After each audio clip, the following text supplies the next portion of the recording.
3 months into Marathon's life, with player counts down nearly 60% from the launch peak, and PlayStation having written nearly 800 million off Bungie's value, Joe Ziegler, Marathon's game director, just announced something pretty major for the game.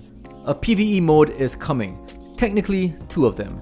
Before we talk about what this means for Marathon, I want to talk about whether it can actually work. Because this isn't Bungie trying something new. This is Bungie going back to an idea they visited before, multiple times with varying results. According to Ziegler's post, Season 2 will bring 2 experimental modes. A PvE mode with a light touch of PvP that arrives at the start of the season, and the other is a PvE only mode which arrives in the middle of the season and will see crews completing objectives together, making progress across matches. The stated goal is to let players play casually without stress, or cooperate with friends in new ways with experiences for different moods, as Ziegler puts it, from full sweat to lean back and chill. These modes are framed as experiments, and Bungie will monitor behavior in these queues and decide whether they become permanent. If you've played Destiny 2, you already know that PvE with a light touch of PvP sounds a lot like Gambit. In 2017, a year before the launch of the Forsaken expansion, ex-Destiny game director and original Marathon game director Christopher Barrett challenged his team to create something that hadn't been done before in Destiny. The result was Gambit, an in-game mode blending competitive play with PvE. The core inspiration was Halo's firefight mode, crossed with the indirect head-to-head competition of something like Super Puzzle Fighter. 2 teams in separate but identical arenas, both racing to fight AI enemies, and at moments, a portal will allow one player to invade the opposing team's arena in a 1v4 PvP fight. It was genuinely innovative. It created tension that neither pure PvE nor pure PvP could replicate, and it had a real audience, at least for a while. Even though the mode is practically dead right now, I personally enjoyed it on release. When Gambit worked well, it worked really well. But here's what happened. By 2023, Bungie had officially moved Gambit to the side, taking it out of the core gameplay loop and player progression. The studio confirmed the player count was still low, and they had no plans to dedicate resources to significantly transform it. The concept worked, but Bungie didn't see the ROI, so they peaced out. That is the cautionary tale hanging over Marathon's PvE with light PvP mode. More recently, Destiny 2's Renegades expansion, which launched in December 2025, brought a new version of this idea to the game. Maps in Lawless Frontier are sandbox levels which aren't as big as a Marathon map, but are way bigger than Gambit arenas. They are a 3-player activity which is essentially a refined take on Gambit's core loop. Teams complete objectives against enemy AI, and up to twice in a match, a PvP opponent will spawn in and bring the fight to them. The key evolution from Gambit was player agency. In the Lawless Frontier, instead of being invaded automatically, players can avoid PvP by playing lower difficulty missions that are not invadable. This difficulty gradient of Lawless Frontier, where invasions only appear in contested, high-reward zones, is a natural template for Marathon's light touch of PvP.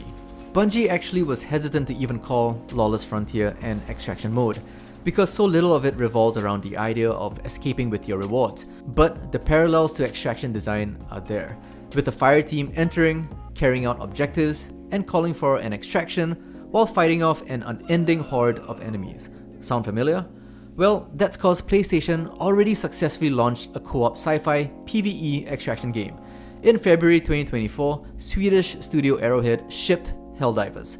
No PvP, no competitive modes, 4 players, overwhelming enemy AI, and an extremely high probability of failure. Helldivers 2 went on to sell over 20 million copies and generate more than $700 million. And on Steam alone, it hit a peak of more than 450,000 concurrent players, the largest launch of any PlayStation Studios PC release at that time. Helldivers 2 proved something the industry keeps forgetting. A cooperative, purely PvE live service shooter can be one of the biggest games of the year. You do not need PvP to generate tension. You need stakes, you need consequences, you need the feeling that the mission could fail and the failure would matter. Marathon's world already has all of that. Tau 34 is hostile, the UESC enemy AI forces are no pushovers. The difference between Helldivers 2 and what Marathon is proposing is that Arrowhead built their entire game around cooperative PvE from the get-go, while Marathon will be trying to fit PvE in. the existing maps may not adapt easily. There isn't a huge variety of enemies to fight, and even the toughest encounters were balanced around squads of 3 in PvPvE scenarios. But if Bungie commits to it the way Arrowhead committed to Helldivers and doesn't cut and run as they did with Gambit, it might actually bring players who want to interact with the universe but don't want to engage in PvP. So what about solo players? Well, Witchfire is a single-player dark fantasy FPS that blends extraction shooter mechanics with roguelite and souls-like elements. What Witchfire proves is that the extraction loop works as a solo experience when PvP is removed entirely. The threat is the environment, the enemy AI, and the choices you make on each run. The game holds a 91% positive rating across over 10,000 Steam reviews, not a massive player base, but an intensely loyal one. Marathon's PvE mode, if designed with solo play in mind, could tap into exactly that niche. There is an audience of players who want Bungie's gunplay, want the world of Tau Ceti 4, and simply never want to see another human player in their session. Witchfire proves that an audience exists and will pay for it. Check out our early access review on Witchfire for a deeper dive. But here's the reality. Over half of Marathon's player base has quit playing. Only the really dedicated, sweaty players remained. Hardcore PvP extraction is very niche, and it's ballsy that Bungie still went through with it instead of going back to the roots of the original Marathon, which is something I'm looking to explore on the channel next, so do subscribe and stay notified. These modes announced by Ziegler are a direct response to the drop-off. These aren't a creative vision mission statement, these modes are clearly a retention strategy. And there is a version of this that works and a version that doesn't. The version that works looks like this. Bungie treats the PvE mode as a full product, with dedicated map design, AI variety, and a progression loop that doesn't funnel players back into PvPvE to access the best rewards. It learns from Helldivers 2, not from the Gambit playbook. The version that doesn't work looks like this. Bungie runs the PvE mode for one season, sees middling engagement from a player base that has already moved on, and quietly deprioritizes it while refocusing on the core extraction loop. Exactly what happened in Gambit. Ziegler has reiterated that the team is focused on shaping Marathon beyond 2026 and into 2027. That's a good sign, but not a commitment. I've said in my review that Marathon is a good game and that Bungie is the problem. The gunplay is exceptional, the art direction is unlike anything in the genre, the lore seeded throughout Tau Ceti 4 is genuinely rich, and there are players out there who would fall in love with this world if it met them where they are instead of demanding they enter a war zone to get there. Gambit showed that the concept of hybrid PvPvE is real. Lawless Frontier showed it can be evolved with player agency.